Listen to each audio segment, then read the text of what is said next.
Hello and welcome to the Post to Post podcast. It is number 25 and it is December 3rd. Tomorrow's a big day for you. Maybe. It's your birthday. Maybe. How old are you going to be? 61? 58? Yes. Yeah, close enough. It's all the same. It's all the same. It's old, yeah. right? It's old. From your perspective, it's old. Yeah. So much happened this week in hockey. There's almost too much to talk about. Last week's podcast, was one of our longer ones. I think it was an hour and 12 minutes or 15 minutes or something. Yeah, closer to 15, I think, yeah. This podcast has the potential to maybe rival that one as far as length goes, but I decided to wear my new Philadelphia Flyers jersey for a reason that we'll get into, and also my Detroit Red Wings hat for another reason that we'll get into. Both hover around the same number. But actually, let's just talk about the Flyers first, because that's on my list. And you have your list, I have my list. What we do on the podcast is usually I go through my list first, and then we get into your list. And first on my list is the Flyers, who have now lost 10 games in a row. Really? I honestly did not know that. 10 games in a row. Wow. That is rare in the NHL. In today's NHL, that is extremely rare. Now, if we go back to last season, the Philadelphia Flyers won 10 games in a row and missed the playoffs. Does that mean that since they've just lost 10 games in a row, they'll make the playoffs They're this year? making the playoffs. Good try. Who knows? They're 8-11-7 now with 23 points. And as we see in the East generally, that's not out of the picture just yet. Oh, no. No, it's not.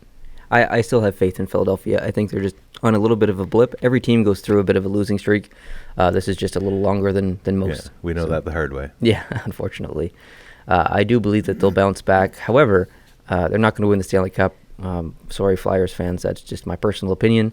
With the goaltending that they have and have had for the past 20 years, I mean, goaltending's been an issue in Philadelphia for the past 20 years, it seems. So it's just a recurring problem until they fix it the right way.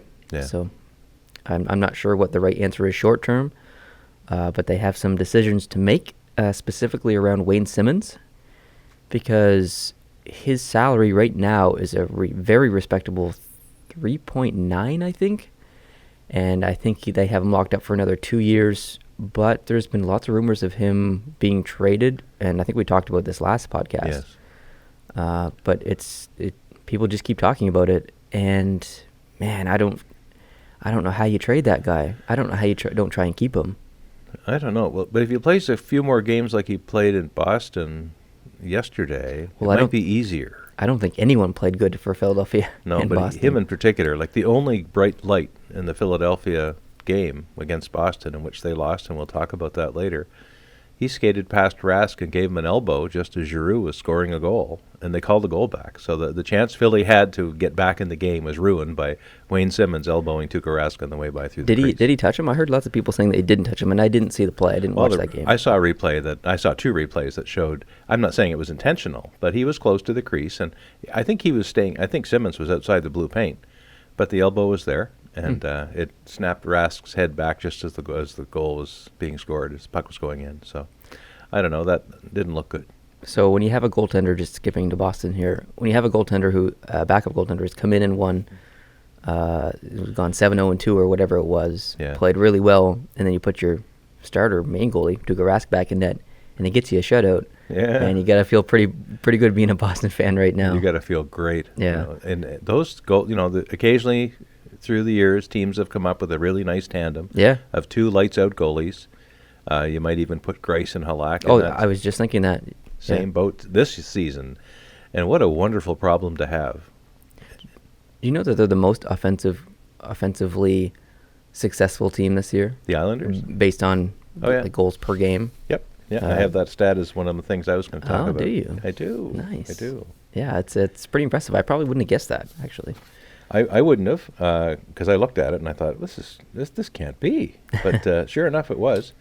And the Islanders are 3.72 goals per game. Yeah. And the league average is 2.96. Yeah, and technically, Toronto scored more goals, 99 goals versus 94 for the Islanders, but the Islanders have played less games, so you do goals per game, Right do the on. math.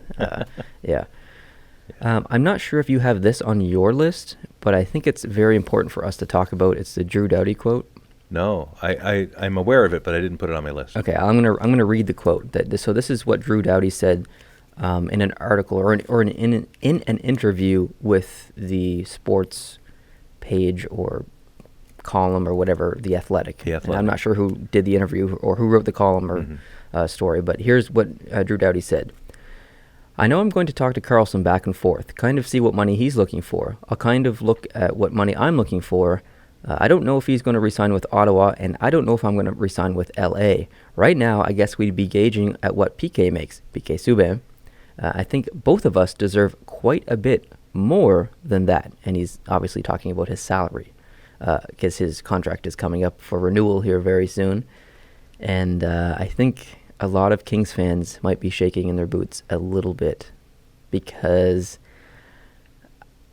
quite a bit more than $9 million. What does that mean? Yeah, exactly. To me, quite a bit more than $9 million is like 12 or 13. Yeah, yeah, A little bit more than 9 is like 10 or 11.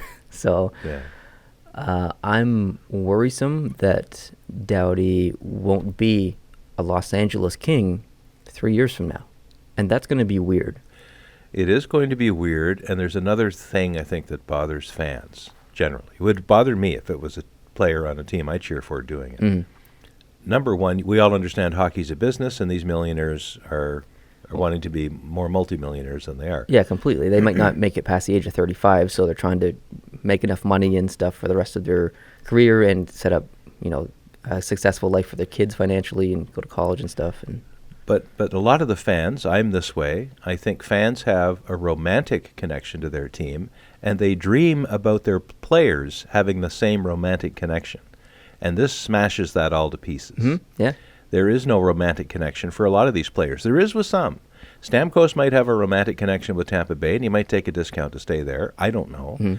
But clearly Drew Doughty is out for the highest bidder, and that may end up being L.A., and for L.A. fans' sake, I hope it is. But it ruined it for me when he said that. Well, same as Karlsson. Karlsson said, same thing. I'm going to get what I deserve, whether it's in Ottawa or somewhere else. And Ottawa fans, Eugene Melnyk does not spend to the cap. Yeah. So if Karlsson's looking for 12 or 13 million, you think Eugene Melnyk is going to give him that? And he's going to want long term, probably 7 years. You think he's going to get $12 million for 7 years? He's certainly not going to get it based on this year's play so far. He might get it based on last year's play, but he's not playing like a fellow who wants to get a big raise. No, I'm wondering if he's still a little injured after wonder. that foot thing. Yeah. And he probably is still feeling it a little bit. It's going to take some time. Injuries, that's just how injuries go. But if we jump back to Doughty, he's making $7 million right now. Kopitar's making 10 for a while, for like a long time, for like the next 6 or 7 years, something crazy. Jonathan Quick is making $5.8 million per year until 22-23. I think that's one of the best contracts in the league. Oh, yeah. Jonathan Quick has got that team 2 Stanley Cups already. And he, like 5.8 for Jonathan Quick. You could argue that Jonathan Quick is potentially the best goalie in the league. You could. And he's making 5.8. Carey Price is going to be making, what, $10 million next year? 10.5. Basically double of that. Yeah. Wow, that's pretty crazy. But if they give Doughty the contract, the cap may have gone up by then, because there's rumors that the cap might actually go from $75 million, which it is this year, to $80 million next year. I think that's the most substantial jump we would, if that happened, that we would have seen in the NHL in a long time. Because it kind of just creeps up a little bit, and sometimes it doesn't move. And so a $5 million jump, that's huge. That's a Durant contract. I think he's making like 5.5, or Jonathan Quick who's making 5.8. Like, that's an extra superstar. That's a lot. I wonder what the cap floor is going to do. I presume it's a percentage of the ceiling. It's probably going to have to go up to 54 or 55. I think it's at 51 right now. And you're probably getting close to really putting the squeeze on some teams that like to have a low salary like Arizona, budget. Carolina. Yeah. Yeah. Because if that happens, that's the other side of that problem, or if it's a problem at all. Me, as you know, we've talked about this before. I don't like the cap anyway, so the higher it goes, the better I like it. I agree to a point, but if the cap goes up, or if that lower ceiling goes up, do you think that would force relocation from the teams or the owners who don't like to spend the money?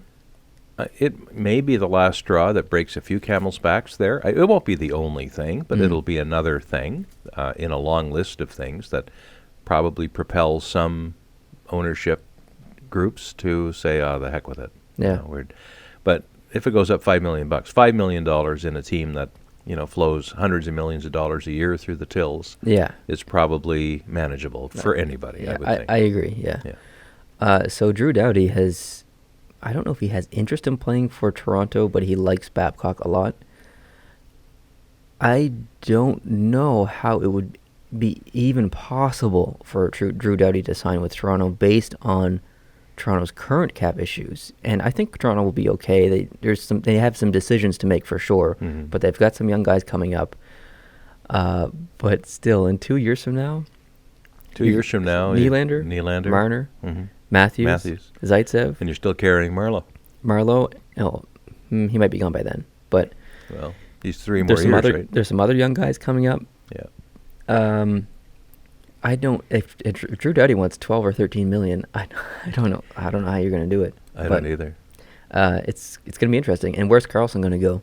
Do you think if he leaves Ottawa, I wonder where he'll go. I don't think he'll leave Ottawa. I think he'll stay in Ottawa. But I haven't given it any thought, so I think for me just to throw a team name out is disingenuous. But he wants. I'm sure Erik Karlsson wants money, but he also wants to be a champion.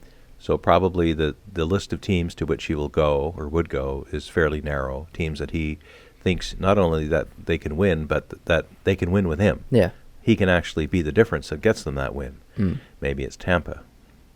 Maybe it's the Islanders. Maybe it's L.A. Maybe Doughty goes to the Senators and Karlsson goes to L.A. Maybe so. Because Doughty's already won 2 cups with L.A. He can't really do much more. I mean, he could win another Stanley Cup, but it's going to another team and winning a Stanley Cup is a different experience. So maybe that's what he's looking for. And maybe. Who knows? Maybe. I don't know enough about the chemistry out there in the West Coast. I don't know if it's as hard on players. It might be hard on players in different ways than it is for bigger markets like Montreal and Toronto, where you're recognized on the street. Drew Doughty probably doesn't get stopped on the Ventura Freeway, when people drive up beside him and wave at him. Yeah. Or in the Santa Monica Pier, when he's out for a walk with his dog or whatever might happen. So that might be a bit of freedom that he'll have to give up if he goes to a Toronto. And the reason I said that the reason that Doughty said that he would be talking to Karlsson is because I believe they have the same agent. So that's or the same agent team or whatever. Is it Norfolk? Something like that. So that's why there's going to be communication there. So.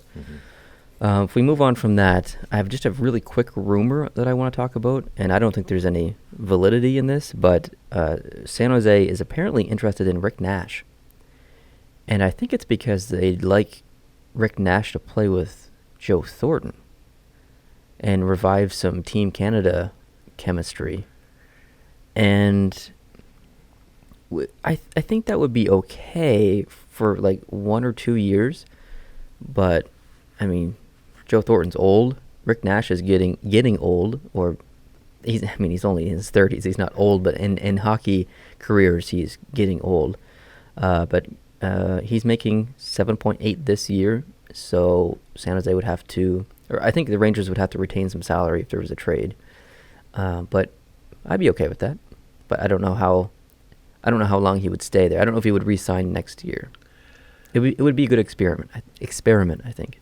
It might, but I think, if I'm not mistaken, Joe Thornton is a year-to-year project, right? He is, yeah. Yeah, he signs for a year, and it goes well, and then he's a UFA again, and he signs for another year, and it goes well. And so I find that hard to work into my long-term planning. It could just be this year. Just an experiment this year. As a rental situation before the trade deadline, and then make a push. Sure. Yeah. It's funny, I've seen Rick Nash play a little bit this year when he's played against Montreal, and I was very impressed with him. But Yeah. then I've read other things that, he's not living up to many people's expectations this year. Rick Nash always plays good against Montreal, unfortunately. That could be it. If we move on from that rumor, one thing I've started to do in the podcast is talking about the winning and losing streaks, current winning and losing streaks. And the current winning streaks, do you know who the hottest team in the league is? There might be a team with 6. I know Montreal's got 5. Montreal is the hottest team currently. They've won 5 games in a row. Los Angeles has won 4 games in a row. Pittsburgh has won 4 games in a row. Dallas has won 4 games in a row. Every other team is below 4 games in a row. So, if you had bet me, or asked me to bet you, yeah, a week ago, after we had just won the first of that 5-game run, against Columbus, that there'd be another 4, starting with Columbus, I would have said, not a chance. I wouldn't bet you 10 cents that Montreal will put together 4 more wins in a row. Yeah, or let alone score 16 goals in 3 nights, games, yeah. 2 games. Yeah. Losing streaks: Philadelphia 10 games in a row. We've already talked about it. Buffalo has lost 4. Vegas has lost 3. Detroit has lost 3, and 2 of those obviously at the hand of Montreal the past 2 days. Mm-hmm. But Buffalo, before this 4-game losing streak, they won a game against Edmonton. But before that, they were on a 7-game losing streak. So hypothetically, if Buffalo lost that game to Edmonton, they would be on, I think, a 12-game losing streak. Yeah. A 12-game losing streak. 1 win in your last 12 games, basically. Man, I feel bad for Buffalo fans because on paper that team should be better. That's exactly right. Because O'Reilly, Kane, Eichel, Scandella, I think it's a really solid team. I think they should be on the bubble, and they're not even close. They're like 13 points away from a wild card spot. It's frustrating.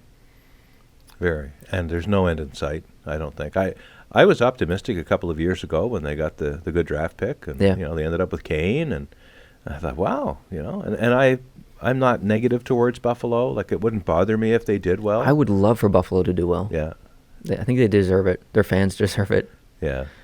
It's really tough. Next on my list is something that we've discussed for, I think, the past month. It's the milestone tracker. Oh, yes. Of Marleau and Cam Ward. So the last time we spoke, last Sunday, Marleau had 1,098 points, and he was trying to get to 1,100. And he's got one more. He's got 1,099. So when he originally started this, he had 1,096. That was, I believe, 3 or 4 weeks ago, at least 3 weeks ago. So he's gotten 3 points in the past 3 weeks.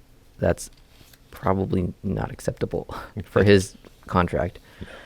Cam Ward, 299 wins. He won yesterday, so that means he's very close to 300 wins. However, there's not as much harshness with this milestone because he's currently playing as a backup, so he might get to play a game every 2 weeks. Yeah. So it's hard, and let alone like playing a game, you need to get a win. So this one's a little more tough. And both of these players are the active leaders among in the league right now. So those numbers for active players are the highest that there are. So there's not a goalie active who has more than 299 wins presently in the NHL.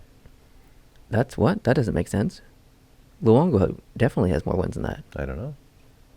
You better check that. I saw a stat on the NHL website that said he was the active leader, that Cam Ward was the active leader in wins with 299.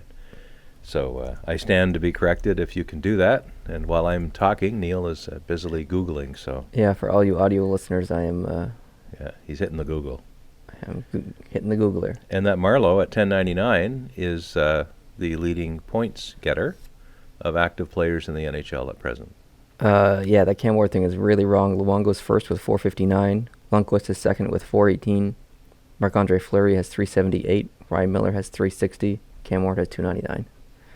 Okay, whoever wrote that webpage that I read this morning. It's adult. You're a tool. Yeah. And Kerry Lettinen is right behind Really? Cam Ward, 297. No kidding.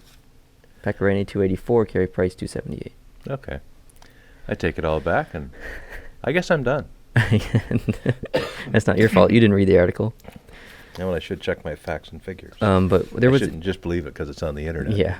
There is also another big milestone this week. Daniel Sedin got 1,000 points, which was a very special game and a very special point and a very special time for both Sedins, even though it was a milestone of one Sedin, and Vancouver, because... Yeah. Henrik already got his 1,000 Yeah. not that long ago. Yeah. And I think the Vancouver fans love the Sedins, even though they know that they're obviously in a decline. They still have chemistry. Yeah. But what do you think Vancouver should do with the Sedins? I don't know where their contract situation stands. I'm not sure if there's lots more time left or whether they're into a re-signing decision soon. I don't know. But Hypothetically, if they decide not to sign with Vancouver, do you think they go their separate ways and try and each sign with their own team, or do you think they're a package deal and they go together? I think they're a package I deal. think so too, and it's weird. It's so weird that with one comes weird. another, but that's how it should be. They have so much chemistry, they should never play apart. I remember long ago, during the World Junior Tournament, over a Christmas time, long ago, where the twins were playing for Sweden. And I'm not so sure that the World Junior Championship that year wasn't being played in Vancouver. I don't know. But I remember seeing them together and saying to myself, because obviously you can't draft two players with one pick. Right. So you have to really engineer your picking to make sure you get them both, right? Yeah, I don't know how that happened. I can't remember. I'm sure Vancouver traded up to get two picks side by side or something. I forget exactly how it went down. Or they had just deals with other teams on the phone, like, look, we want this. But they drafted them both, and away they go. And they've been with them all. It would be nice for them to play their entire careers with Vancouver. I think it would be a nice story. Yeah, it really would. I don't want to see them play with any other team. It would be too strange, too weird. They are now the first two brothers to surpass 1,000 points in the history of the National Hockey League. Really? Yeah, there are other brothers who've played and have done well, but those are the first two who have both surpassed 1,000. So there's other brothers, Courtnall's, Howe's. Yeah, well, the Howe brothers, the three sons, I don't know if they ever put up superb numbers. The next closest was the Richards, Rocket Richard and his younger brother, Henri Richard. Pocket Rocket. The Pocket Rocket. And the Sutters. They must be on there. The Sutters, well, there's so many of them. There's 6 of them. There's like 17 of them. Yeah, so I'm just talking about two brother teams here. Okay. But I'm looking for my notes here. Henri and Maurice Richard. Henri had 1,046 points. Maurice had 966. So they came the closest to both having 1,000. But Henri got more. Even though the scoring trophy is named after Rocket Richard, he had the lower number of points of the two. But he didn't play as long as Henri. Henri Richard played for, I don't know, I think it was 20 seasons, and he has 11 Stanley Cups. Wow. 11. The most of any player ever. I was going to say, is that a record? It's a record for a player. There are other executives who were players for a while and then executives, and they have maybe 12 or 15 Stanley Cup rings, but as players, no one got more than 11. Interesting. Richard got. Do you know the best brother combo of all time when you just add the points together, forgetting who had how many? I do not. The best brother combo is Wayne and Brent Gretzky. Well, Brent Gretzky got 4 points. Well, and Wayne got the rest. Well, yeah, that doesn't count. Sure it does. No, that doesn't count. I think if I was Brent Gretzky instead of Brent Taylor, I'd be walking around saying, I'm a member of the highest scoring brother duo in the history of hockey. Yeah, I don't know. You don't think so? No, I don't think that counts. Yeah, okay. I got a question for you. Sure. What goalie this year do you think's let in the most goals? Let in the most goals? Yeah. Well, if you'd asked me this a week ago, I think I would have said Carey Price, but I don't think he's played enough games to let in the most goals now. He's not him. That's not him, thank God. I honestly don't know. Carey Price has 45 goals let in. Anderson has 66 for Toronto. Okay, and I can see that. However, it's not like having let in the most goals doesn't mean you suck. It's a team that has scored the most goals as well. So that's right. And he's played well. He's completely stolen games for Toronto. But it's just I just wanted to bring it up because it's funny because Don Cherry's obsessed with Anderson now. He brought him up 3 weeks in a row, I think, on Coach's Corner. Yeah, he's the lead story in Coach's Corner, whether he should be or not. Yeah, he's pretty obsessed with him. But he is playing well, even though he's let in 66 goals. Did you know that Montreal went from 29th in goals for in the league previous to last night, and after last night, they are now tied for 15th in the league in goals for. I did not know that. They've gone from 29th to 15th in one night. That's funny. That is funny. Yeah. I just got another stat here. For all you Pittsburgh fans, Pittsburgh's 9-2-1 at home. They're on a 4-game winning streak, but they're 6-8-2 on the road. So that's a team that really plays well at home and really does not play well on the road. Really? However, the next 4 games are at home. Just saying, if you're betting on Pittsburgh, the next 4 games are at home, and they've got an incredible home record. If you're betting, you should probably bet on them to win those 4 games. Who are they playing? Do you know offhand? St. Louis, I think, one game. I can't remember. Yeah. Okay. They're an elite team, so they're on a roll right now, yeah. And Pittsburgh always kind of starts a little slow. Same with Crosby. Crosby's, I think, he's gotten at least 2 points in the past, 6 games or something like that, He's doing very well. Yeah, he's actually the leader for the last 10 games. Yeah. Crosby has, I think it's very, very good numbers. I have written down here in one of my sheets. I have quite a few. He's coming around.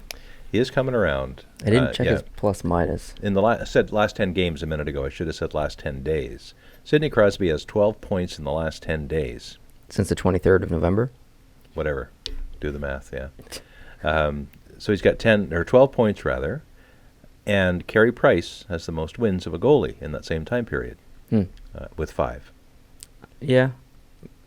I guess neither surprised me based on the last 10 days. So I just trying to look up really quick plus minus, because I want to see where Crosby is, because originally he was he had the worst plus minus in the league, and then last week I think he was still 5th worst, and now he is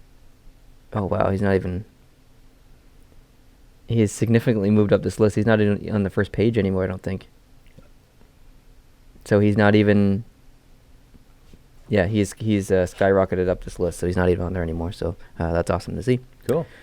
My next thing on my list is the Montreal versus Ottawa outdoor game. The question I have is, did you ever consider going to it? It's coming up. It's an outdoor. It's the 100-year anniversary or whatever of the.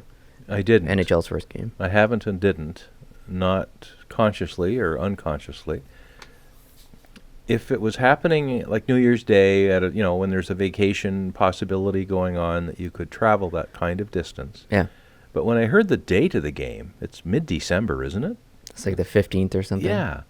When I heard that, I thought, well, okay. It never occurred to me as something I could get to. Mm-hmm. And it's because it's the date of the first NHL game that was played against Montreal and Ottawa. Mm-hmm. So it's got to be on that date. So. Yeah. Is that even on a weekend? I presume it is, but I don't think so. I think it's on like a Wednesday or something. Yeah, what the heck? I could be wrong. No, the 11th would be a Monday, 12, 13, 14. It'd be a Friday night, 12, 13, 14. It'd be a Friday. I don't know if it's actually the 15th. We'll find it. Neil's back on the computer again. Yeah. This is a podcast, so there's no time limit here.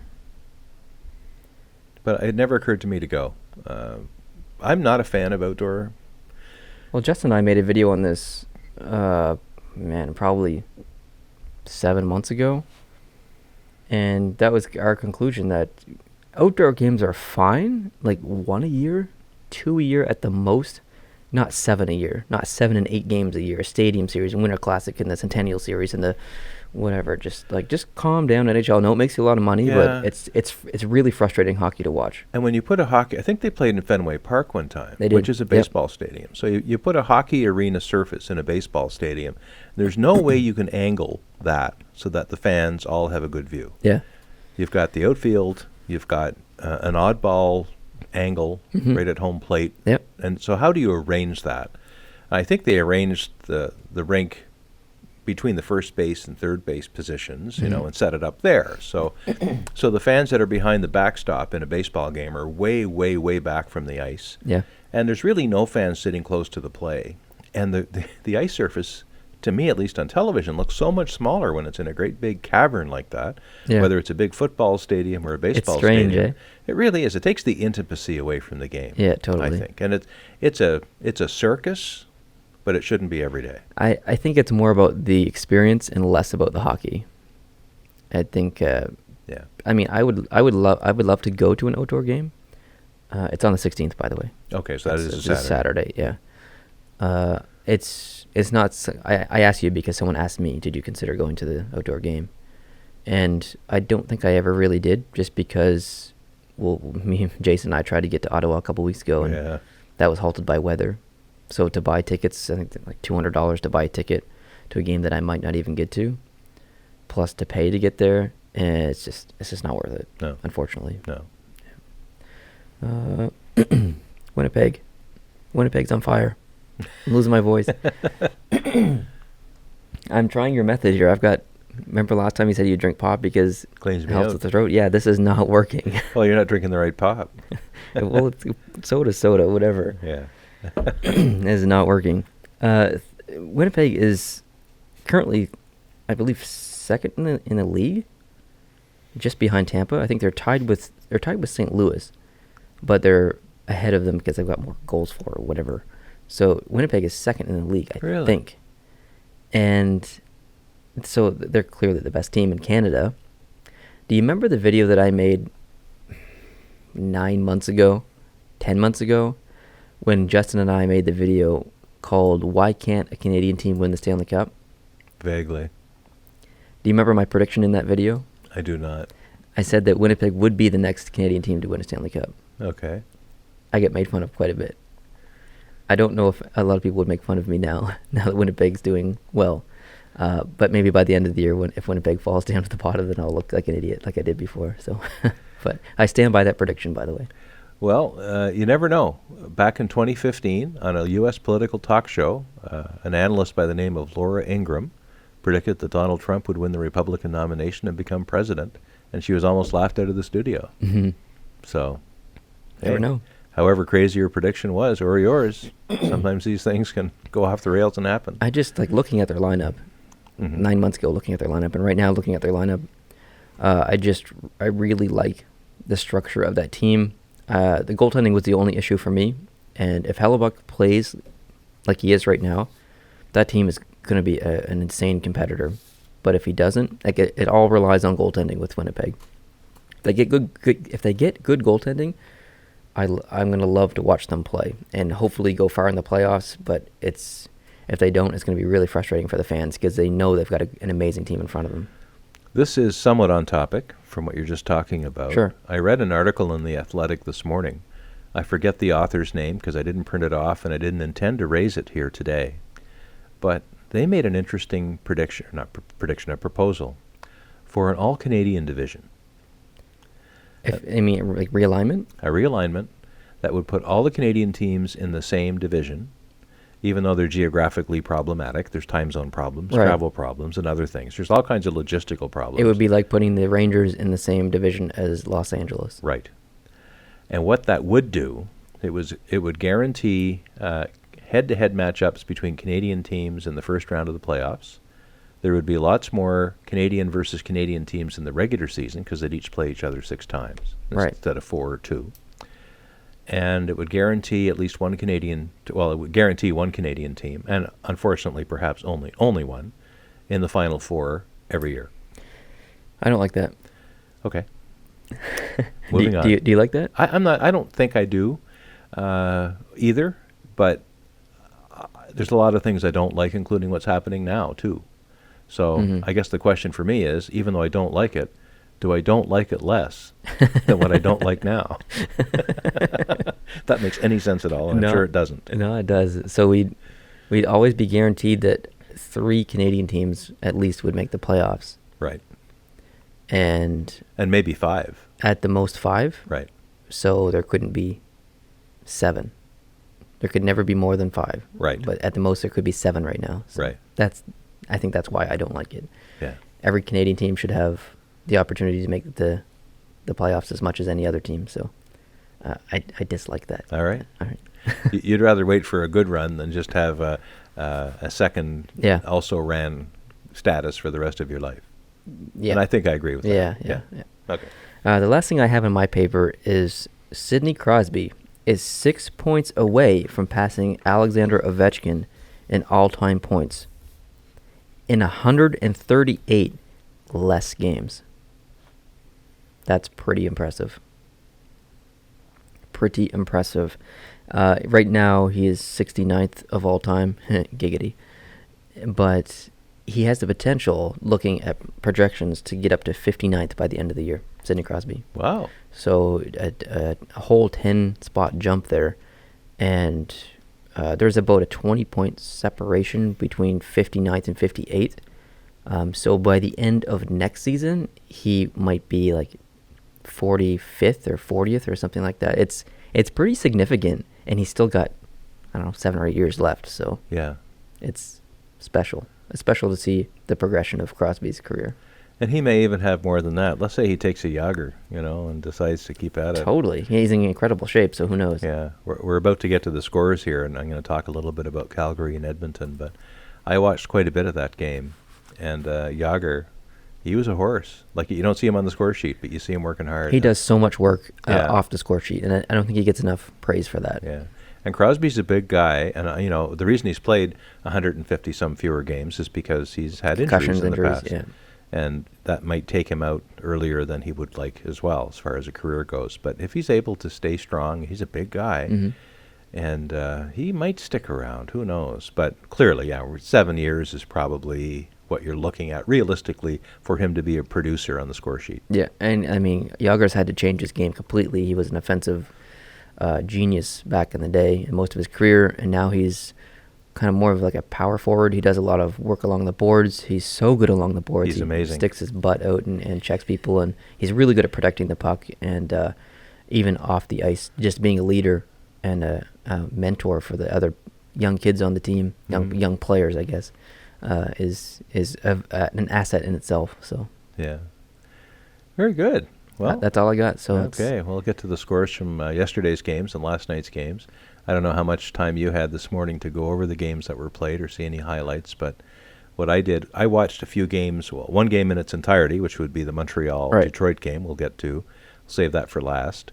Watched quite a bit of the Toronto-Vancouver game as well, and quite a bit of the Calgary-Edmonton game. Yeah, I watched all the highlights from that one and some of the game, but yeah, it was really good hockey played last night. But there was other good hockey played even earlier in the day, and there's lots to talk about. So I'll try not to drag it on too long. Anyone can look the scores up these days. Boston beat Philadelphia 3-0 in an afternoon game. Tuukka Rask, as you mentioned earlier, goes in as the backup now and gets a shutout. Yeah, so that's pretty awesome. I don't know if we can call him the backup now, but that's kind of what it seems like with Khudobin playing so well. He is playing great. He did play. It wasn't just that Philadelphia didn't get a lot of chances. They had some pretty good chances. There was a breakaway by Konechny, which was... I was just about to mention that. Yeah, I thought it was going to be an easy one, and Rask stoned him. It was great. So Boston picked up goals from Pasternak, Ryan Spooner, and Brad Marchand.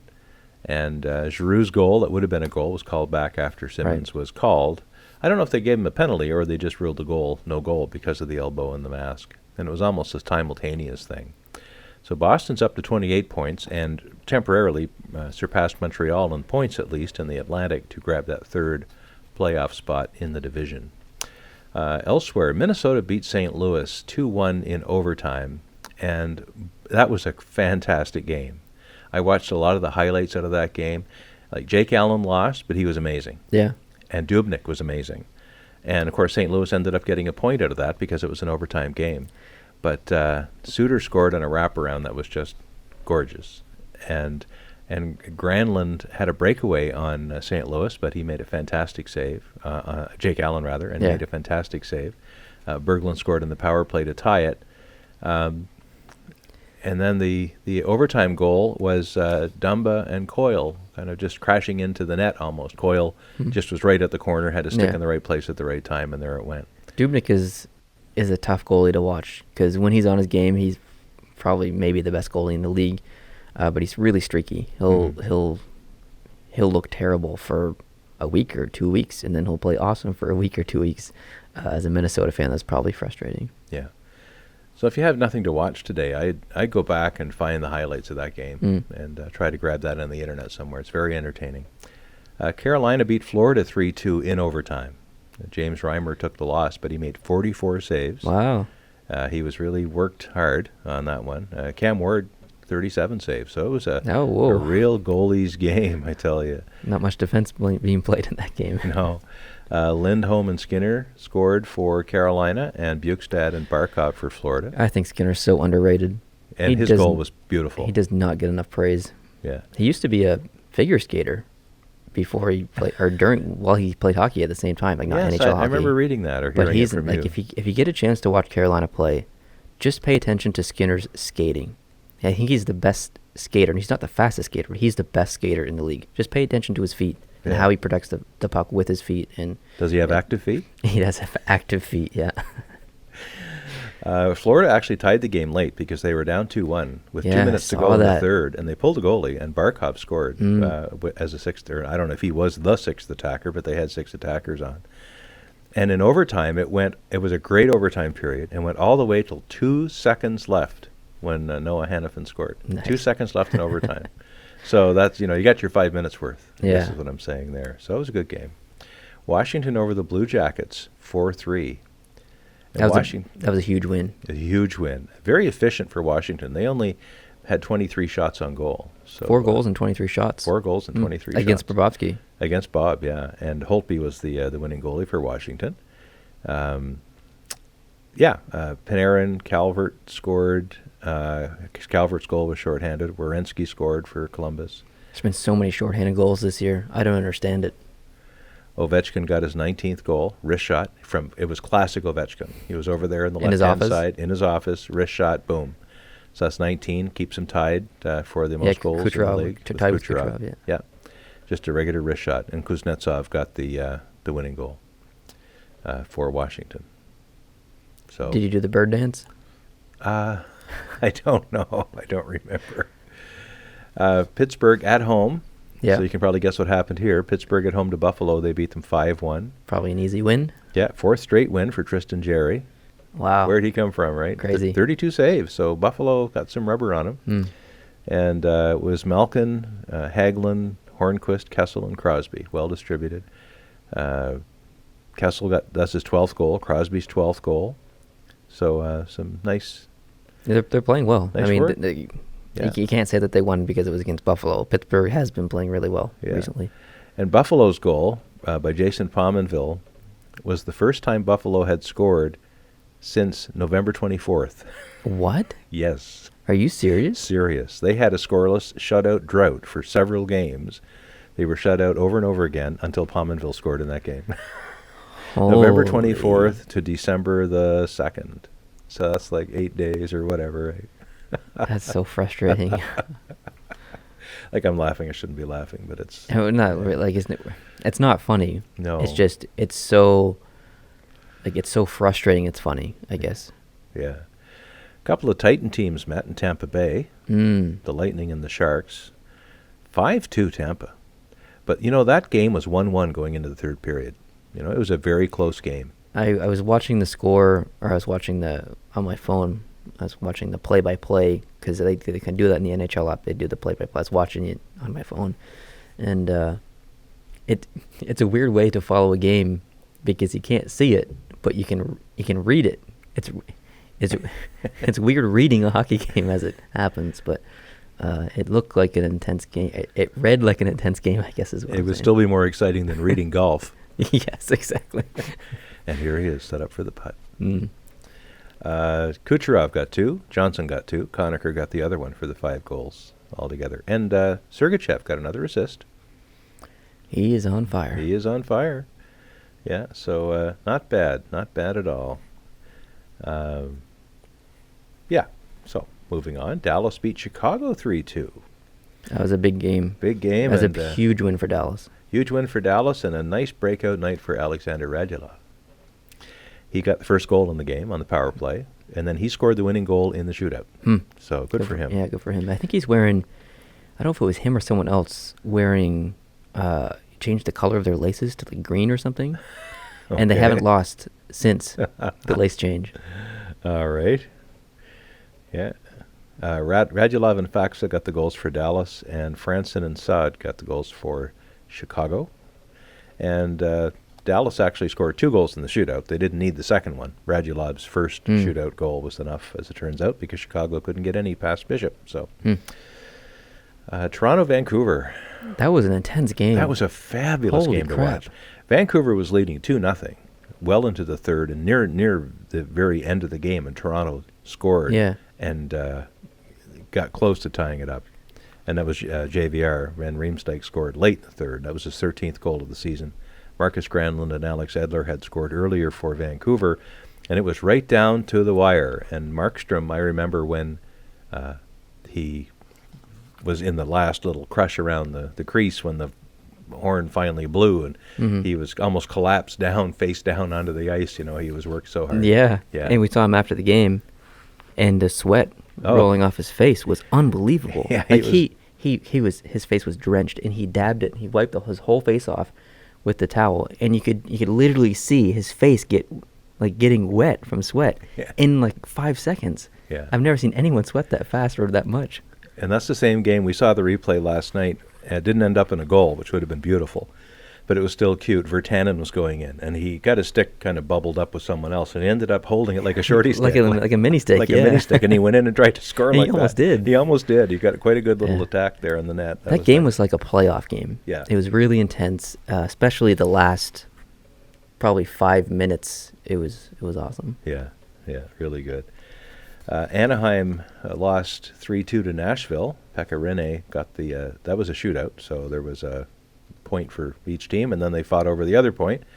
And both recently traded players on either team factored in the game. Adam Henrique got a goal for Anaheim, and Kyle Turris got the shootout winner for Nashville to make it 3-2. So both those teams taking advantage of the trades that they'd recently been in. So that was pretty good. Who is Henrique playing? I meant to watch that game. Crap, I forgot. Who was he? Who's he playing? Who's his line mates? I don't know. Sorry. Dang it. Sorry. I gotta watch the next game now. Yeah. Well, you can look it up, I suppose. Yeah. See who all got the +1 on that goal. But Gotta see the chemistry. Arizona. What? What's going on here? Arizona came to Montreal, then they went to Ottawa, then I think they went to Toronto. And they went on quite a little jog when they were out on the road, because they were a team that was supposed to be the doormat, and they started playing hockey. Yes. And then they go back home and play New Jersey, who's no slouch, and beats New Jersey 5-0. Shuts them out. 5-0 against New Jersey. Yes. Kincaid was shelled. 34 points now New Jersey had going into that game, and Arizona only had 18 points going into the game, or 16 rather. You know, it's almost half as good as New Jersey, and they beat them 5-0. Arizona has 16 points. Now they have 18 because they got that big win. Arizona has more points than Buffalo. Oh my goodness. Buffalo has 16 points. Buffalo? Come on. How bad does it have to get? When the worst start in NHL history from a team is better than you. Oh man. Wow, that's sad. Yeah. Martinuk, Stepan, Goligoski, Dolan Strome. I think Stepan might have got 2. No, Wedgwood got the other one. No, Wedgwood was the goalie. Wait, I was going to say, sorry. What? He didn't score. No, relax. But that was the first shutout for Arizona and the first regulation win at home all season. Oh, man. That's nuts. The other game before we get to the Montreal-Detroit game was Edmonton and Calgary, the Battle of Alberta. Yeah. And if you watch one game from last night in its entirety, or even the highlights, you must watch that game, viewers. Please. You've got to. It was lights out, fantastic hockey. It had shades of so many comeback stories in the past. Oh, wow. And it almost happened. It's such a shame it didn't happen, or at least get to overtime. Early in the third, Edmonton scores to make it 6-1. Yeah. 6-1 Edmonton, third period in Calgary, and they're just driving it. Yeah. And then Calgary scores a fluky one, and then another fluky one. Next thing you know, they score 4 goals in 7 minutes, and it's 6-5. Wow. Wow. And it's all hands on deck. A minute left. Calgary's trying to get their goalie out, and he's the backup. They had pulled Mike Smith, and it was Pulled him at the end of the second. Rittich in there, yeah. So they're trying to get the goalie out to get the sixth attacker on, and then Edmonton ends up coming back down. I think it's a 2-on-1 or a 2-on-2. And Edmonton ends up scoring. It's just a broken play. It goes off the Calgary defender's stick. Calgary defender's stick, scored essentially in his own net. Yeah. Shades of Russell. 2 nights ago or whatever it was. 2 nights before, who scored in Edmonton's own and net. who also blew a tire in this game, Yeah. which led to a Calgary goal. So much drama. Edmonton got scoring from Puljujarvi, Maroon, although the Maroon goal was called back due to yes, didn't completely cross the line or something, I guess. And then Puljujarvi scored again, Maroon again, Letestu, shorthanded, Lucic, and Ryan Nugent-Hopkins, and Kaljara, Khaljra or something. I'm not sure. It's a name I'd never seen before, but he showed up on the score sheet. I'm like, I didn't see. They didn't have that one in the highlights, so I didn't see it. Yeah. And I think they have Brossois in net, or someone. Is that his name? Yeah, Brossois was the goalkeeper, and he had done so well, and then all of a sudden He played really well at the beginning of the game. and then everything was going in, and they were shooting from like the goal line angles, like Yeah, right in the goal line corner. from the corner. From the Like, I corner. think 3 of the goals went in from the goal line in the corner. Gaudreau's goal, I think, I can't remember who else. Monahan? No, it wasn't Monahan. It's someone else. Any Hoozles. It was, exciting game. Very exciting. At least go watch the highlights. Yeah, and the Battle of Alberta. Anyone who's a Pennsylvania resident who knows what the Battle of Pennsylvania is like, or Islanders versus Rangers, Or Toronto versus Ottawa. or Toronto versus Ottawa, and the Battle of Ontario, maybe some California stuff. Yep, exactly. You would know how exciting this is, and how deep the rivalry is, and how wonderful it is. Mm. And the funniest part was at the very beginning of the game. They zoom in on a kid Yeah, that was the best. who's standing up against the glass with a big sign that he's made. And the sign the sign says, and he's got a Calgary toque on. Yeah, he's probably like 8 or 9 or something. Yeah, he's got an Edmonton Oilers logo on the sign, and it says, Edmonton, don't draft me in 2023. Yeah. That was awesome. He's at the beginning of the highlights actually on NHL.com for that game. Oh, It's is the he? first clip. Oh, So if you that's guys want to great. see it, go to NHL.com, watch the highlights from that game. It's the first clip in that. So segment. cute. All right, the other game is the Yes. game that you and I watched. Mm. Montreal 10-1 over Detroit. It was, for a Montreal fan like me and you, it was wonderful to have that. There was lots of coincidental things happening and other oddball things that went on that I think deserve some talking about. And probably, I know I'm a Montreal fan big time, and I'm not as ecumenical as you are when it comes to other teams, although I do appreciate them. Mm-hmm. But we've suffered a lot this season up until this past week. Yep. And we've talked about Montreal and what it needed to do. And I think it's only fair that if Montreal does something well, we're allowed to talk about that too. Yeah. So Paul Byron, first hat trick in his career. Okay. Do you know what he's making? He's making 900,000. 1.2 million. 1.2. You're close. 1.2 million. But they got to re-sign him soon. Oh man, they got to do something. I think this is his last year. Yeah. So. Well, he's playing like a guy who wants a raise. Yeah, I think he's the best waiver wire pickup Unbelievable. ever in the NHL history. Do you know the story behind how that happened? How he came to Montreal's attention? I can't remember. There was a YouTuber. Oh, right. Yes, you did tell me this. I think you. Okay. I think you mentioned this on one of the first podcasts. Maybe on I this did. channel. And just for those who might not have listened, then I won't go long with this. There was a YouTuber who did a video making fun of Paul Byron's missed shots on breakaways. Because he get all these breakaways, but he could never score.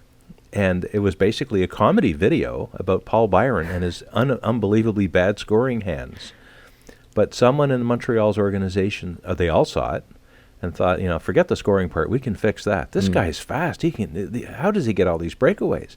And that's what brought him to the attention of the Montreal management. And when Calgary put him on waivers, Montreal went, oop. Yeah. And got him. And now look at him.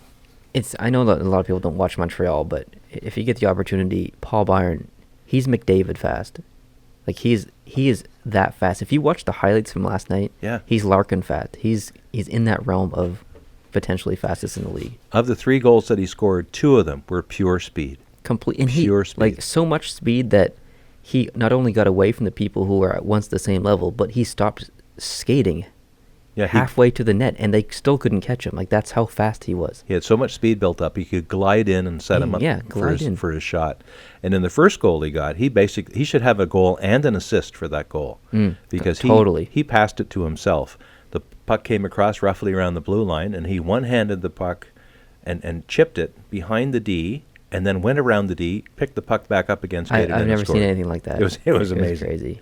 It was fantastic. And that was that was early in the game. When the game was somewhat in doubt originally, Montreal having beaten Detroit on Thursday night 6-3, should have been 6-2, but there was a bad one at the end there that got past Price.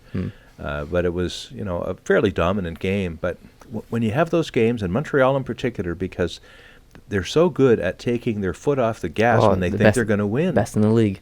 And we were scared. I was scared to death that was going to happen again. Even when they were up 4-0, 3-0, I thought, oh man, they're going to try to protect this lead, and then it's all going to go away. But they didn't. And Claude Julien, the coach, afterwards, I was watching the French L'Antichambre on RDS, the French channel, and they went live to the coach's press conference.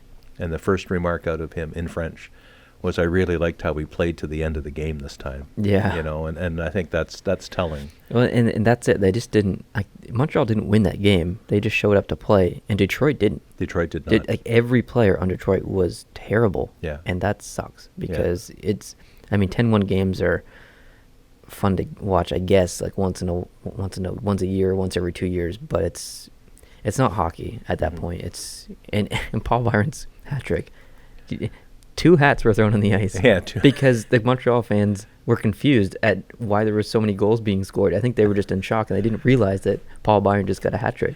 Well, I think in that third goal, too, like the first 2 were clearly Paul Byron because he was rushing down the ice and he was the guy who shot the puck. The third goal was more of I won't say a garbage goal, but it was a crease, right. Lots of activity in the crease. And I don't think it was apparent to a fan in the arena at first who had actually got their stick on that. But by the time they announced the name, after they played the goal music, it was too late to throw your hat then, I guess. 2 hats, and then Detroit scored, and they threw an octopus on the ice. So 2 hats and 1 octopus in that game last night. And a toque. And a toque, Two hats and a toque, So Byron got 3 goals.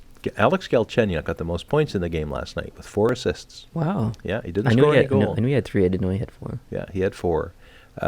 Nicolas Deslauriers, Jacob Delarose, Daniel Carr, Charles Soudan, Brendan Gallagher with his 13th goal of the season. He's on pace for 30 now. He's leading the Canadians in goal scoring. Ben and Shaw all scored. There's only one forward on the Montreal Canadiens who did not register a point last night in a 10-0 win. Is this a quiz? Okay, it is now. Is it Plekanec? Nope. Plucky got an assist, maybe 2. I don't know. Pacioretty. Really? No points. Are you serious? I'm serious. No points. Wow. I feel bad. Yeah. Interestingly, remember last time in the podcast, I relayed a news story I had read about someone analyzing Montreal's very poor statistic of letting in 2 goals within a minute. Right. They did it in 8 different games and, in fact, 9 different times. Yep. And it was the highest in the league so far, and maybe on pace to make them the highest in the history of the NHL. Which was 14, I believe, was the record? 12. Oh, 12. Now, in the last 3 games, against the Ottawa Senators, Montreal scored 2 goals in 2 minutes and 18 seconds, which is pretty close together. Mm-hmm. Then in the Thursday night game against Detroit, Montreal scored 2 goals in 43 seconds. Okay. In last night's game, they scored 2 goals in 32 seconds. Ooh. So they've turned the tables on that statistics. They've actually done to their opponents what had been done to them. Right. And the game evolved after that in a predictable way, just like it used to when it was done against Montreal. So I think that's an interesting stat that I'm going to keep an eye on for the rest of the season. Yeah, for sure. Brendan Gallagher got his 100th goal last night in his career. Really? Yeah. So that's another little milestone. That's an awesome milestone, yeah. And Plekanec did get a point. He now has 593 points, and he's tied for 13th all time in points in the Montreal Canadiens. Thomas Plekanec, worst shot in the league. Yeah, but maybe a good passer. Maybe. Now, let's come back to ground level here a little bit. Montreal has done some amazing things, 5 in a row. You could easily argue that of the 5 games, only one of those games was against an elite team, and that was Columbus where Montreal won 2-1. The others were pretty easy pickings, if you look at Detroit twice, Buffalo, and then Ottawa. So Montreal's future will determine how they're going to do, not so much the past. And they have some more robust opponents coming up. Well, I had a few questions last night, and I think one of them was like, Neil must be happy or whatever on Discord. And I said, yeah, I am happy, but I know this team. So, I know this team is my favorite team. They fooled me so many times before. I'm not going to be fooled again. I know how this team performs, and I know that I can't really trust them, as mean as that sounds. And I referenced the 2010 playoff run and how devastating that was, because they took out Pittsburgh, which they had no business taking out Pittsburgh. They took out Washington, which they had no business taking out.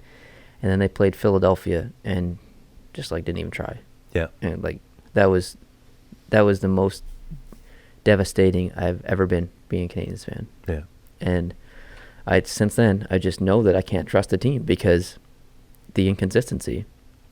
So yeah, I'm happy that they're on a 5-game winning streak. I'm happy that they won 10-1 last night, but I know when Monday or Tuesday night comes around, whenever their next game is, I think it's against St. Louis or someone. Tuesday night. If Montreal lost 10-1 against St. Louis, I wouldn't be surprised. Yeah.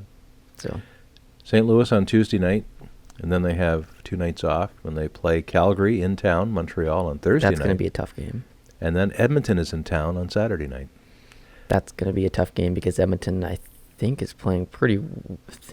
They're starting to come around. I think they're. Yeah, I think they're. I don't know how many games in the last 5 that they've won. I'm just trying to go back on their schedule, back on their record. Anyways, it doesn't matter. They're starting to play a little bit better. Is the point I was trying to make? Yeah. So these will be bigger tests coming up. Teams, 2 of them from the West, or all 3 of them actually counting. Yeah, they're all 3 from the West. They play, bigger, crashier, bangier hockey, and they've got some. Calgary's got some pretty good goaltending on most nights. St. Louis is Jake Allen. Montreal will be facing some stiff competition this week. So. Is that all you have for Montreal? No. Okay, sorry. Just a couple more quickies. It's also important to remember, if you're trying to be realistic, and I am too, there are many teams so far in the NHL that Montreal hasn't played a game against yet. Can I guess? You can. Tampa? Correct. That's the only one. That's the only one I know. Okay. There's a lot of other ones. Yeah. They've not played Boston yet. Oh, that's right. They haven't played Boston yet. They've not played Carolina. Up until this week, they will not have played Calgary, Colorado, Edmonton, the Devils, the Islanders, the Flyers, the Penguins, the Blues, and the Canucks. Oh, there's a lot of hard teams in there. There's a lot of hard teams in there. That's my point. Yeah. It's easy to build up a really good run, when you're playing Detroit and Ottawa all the time. Yeah. Sorry, Ottawa. But, the current version of Ottawa, which may be different next week. A blip Ottawa. But when you start playing the rest of the league is when, once you've played at least one game against all these teams, you really can't tell how good you are. Yeah, totally. So, I agree. Yep.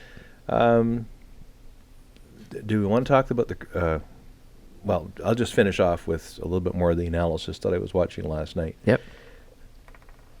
Henrik Zetterberg was interviewed after the game and said he was embarrassed, their performance embarrassed anyone who's ever put on a Red Wings jersey. So he's not saying it embarrassed the guys. he embarrassed the history. Basically, history. they peed on the history of the Detroit Red Wings. They did so poorly. That was Zetterberg saying that, and the coach wasn't much more complimentary. Price's goals against average in the last 5 games is 1.20. Can't ask for better than that. Shea Weber's first game back in a few. He was off with an injury. He played 22-24 of ice time, the most on the team. A little less than he usually does. Yeah. And by little, I mean quite a bit, because I think he's around 28 or 29 usually. Yeah. Jordy Ben, 22 minutes and 9 seconds. Wow. And Andrew Shaw, 19:29, Wow. which is a lot for a forward. That is a lot. It's a lot for a forward. So he got a workout, and he got something to show for it. He got a goal. He got the last goal. The coverage, Romanuk and Galley. Oh. Real quickly on that. Is it Carl Alsner or is it Carl Alsner? We still don't know, and still don't know. neither do they. And that's the problem. All the French guys are calling him Alsner. Galley usually calls him Alsner. Romanuk, he's about 50-50. I call him Alsner. I call him Alsner. Now, here's a good news story about Paul Romanuk. He did not say failed to negotiate contact for the first time in a long time. He didn't. He said failed to negotiate, or he failed to make contact, but he took the word negotiate out. Maybe he's listening. Maybe he's listening to Post to Post. If that's the case, Mr. Romanuk, thank you very much for trying to mend your ways and keep it up. There were long stretches, and you and I both commented on this, long stretches where the two of them would just banter between them, talking about history. It was unbelievable. And not talk about what was happening on the ice. It was Minutes really on frustrating. It was and very bad. I'm watching the game, so I don't need to listen to them call the game. But that's what they're there for. That's kind of their job, is to call the game, because there's some people who are blind out there and need audio to listen to the game.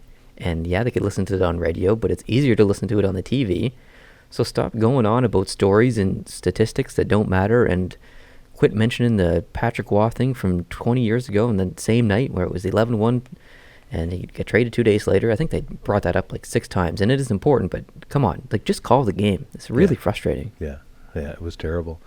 After the game, L'Antichambre on RDS. I like watching them, especially when they win, because they're a little more bouncy.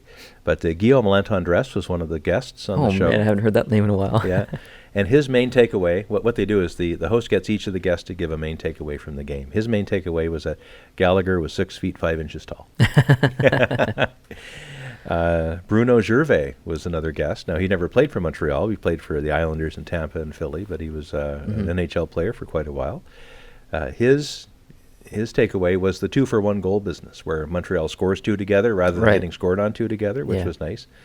And in the 3 matches where they scored 2 close together, they've all won. In the 8 matches where they've had 2, they've all lost, scored on them. François Gagnon, who's a reporter, his takeaway, and he says, "Un première sans tapis rouge," which was a premiere without the red carpet, a movie premiere without a red carpet star. And that's when he was talking about Galchenyuk. With 4 assists. He didn't get any goals. It was working. You know, he got his assist from working and playing really good hockey, and it wasn't a star performance in that sense. It was a worker performance, and he thought that was really, really good. And he thought it was Galchenyuk's best night of his career. Wow. Yeah, really? He was very impressed. Very impressed, yeah. Cool. All right, that was the end of my Montreal analysis. I have a couple of other tidbits, but can I have some questions on Discord for you? Oh, yeah, because I sure. asked in Discord if people would ask you some questions for here, and one of them is about Montreal, so I want to ask it now before you get on to anything else. Sure. Creative Username says, what do you think is wrong with Pacioretty this season? Do you think it's bad luck, or? I don't know.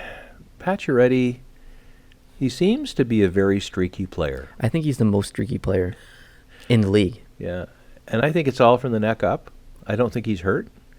I don't think he's necessarily lucky or unlucky. But, you know, when your team wins 10-1, and you're the only guy in the forward line, of 12 guys, you're the only one who didn't even get a point. And he's arguably the most offensively gifted player on the team, other than Drouin, maybe. Yeah. It'd be like St. Louis getting 10 goals and Tarasenko not getting any, or Ovechkin not getting any. And he's the captain, you know. I think that's it. I think the responsibility's hard on him. I don't think he's meant to be a leader. I think he's meant to be a talent guy. He's supposed to put the puck in the back of the net and only worry about putting the puck in the back of the net. Now, somebody mentioned on the broadcast last night, I forget which guy it was, that last year Pacioretty was a dud up until some point in December. And then he scored, and he started scoring. And from that point until the end of the regular season, his scoring was second best in the league, second only to McDavid. Yeah. So I guess we're all waiting for that to happen again. Seriously, he is one of the most streakiest players. Yeah. If Montreal can win 10-0 or 10-1 without Pacioretty scoring a goal, then you feel good, but you also feel bad because Pacioretty, come on, get in there. This is your chance to kind of get some confidence behind you, and so a little frustrating, but it is. But I'm not ready to throw the towel on him yet. Nope. I do think he's a bit of a different player ever since Chara broke his neck. I think he's been a little more cautious. A little more cautious, but then again, last year he did play well for long stretches. So, we'll see. All right, what else you got? I'll ask the next questions. Okay. After you're done This was mainly just catching up on weekly stats and who's doing how well.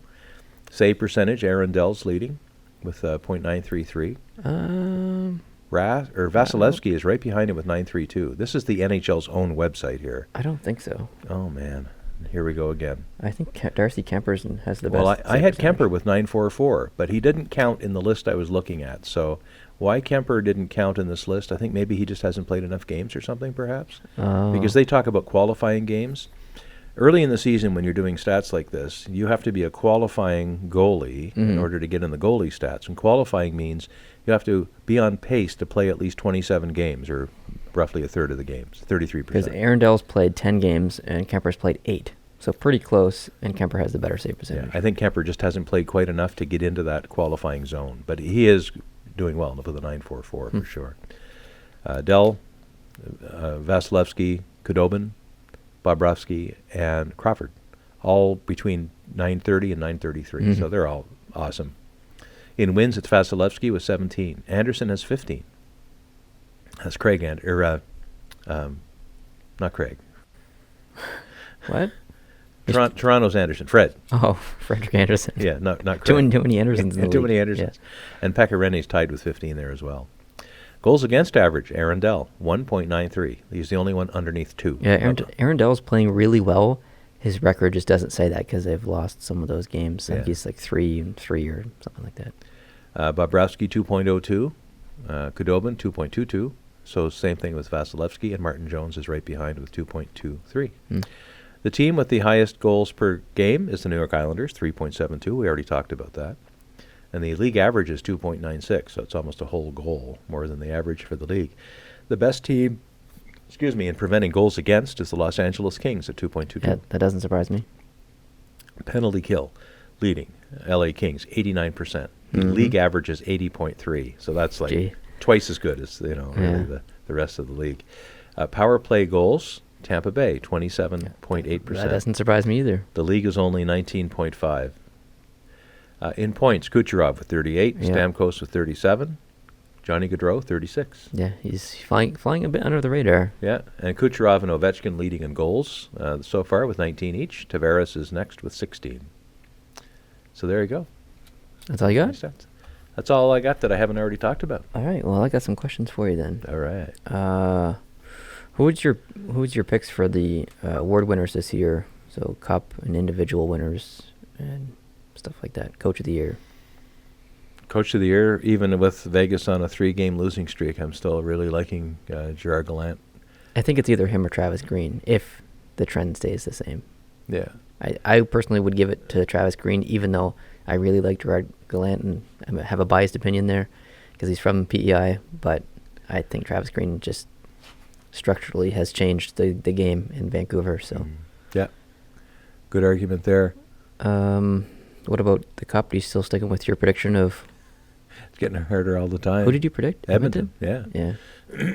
It's getting harder all the time. Right now, not having the teams haven't all played each other. No, that just doesn't go for Montreal. It goes for everybody. Tampa Bay is the class of the field, I think, right now. Yeah. Certainly in the East, in the West, I think it's a coin flip so far. There's a lot going on out there. But yeah. I think Tampa Bay is the team to beat in the East right now. I agree. Yeah. The last question for you is: do you think Price's return makes the Canadiens a Stanley Cup contender again? And his return and good play. I'm trying to separate emotion from fact. my emotional self says, oh, yeah, absolutely, because with Price you can win. If Price is on his game, you can win any game. All you need to do is score 2 goals, and you're going to win the game. And Montreal is... And that's how it used to be. Yeah. If he stays healthy, and, I don't expect he's going to win every single game between now and the end of the year, Mm-hmm. but if he stays healthy enough to win most of them like he's doing now, Montreal can beat anybody as long as they protect him. Yeah. As long as we don't end up with a Chris Kreider coming in. Montreal plays St. Louis Tuesday. Yeah. Price will start that game, I'm assuming. For sure. Who does Montreal play after that?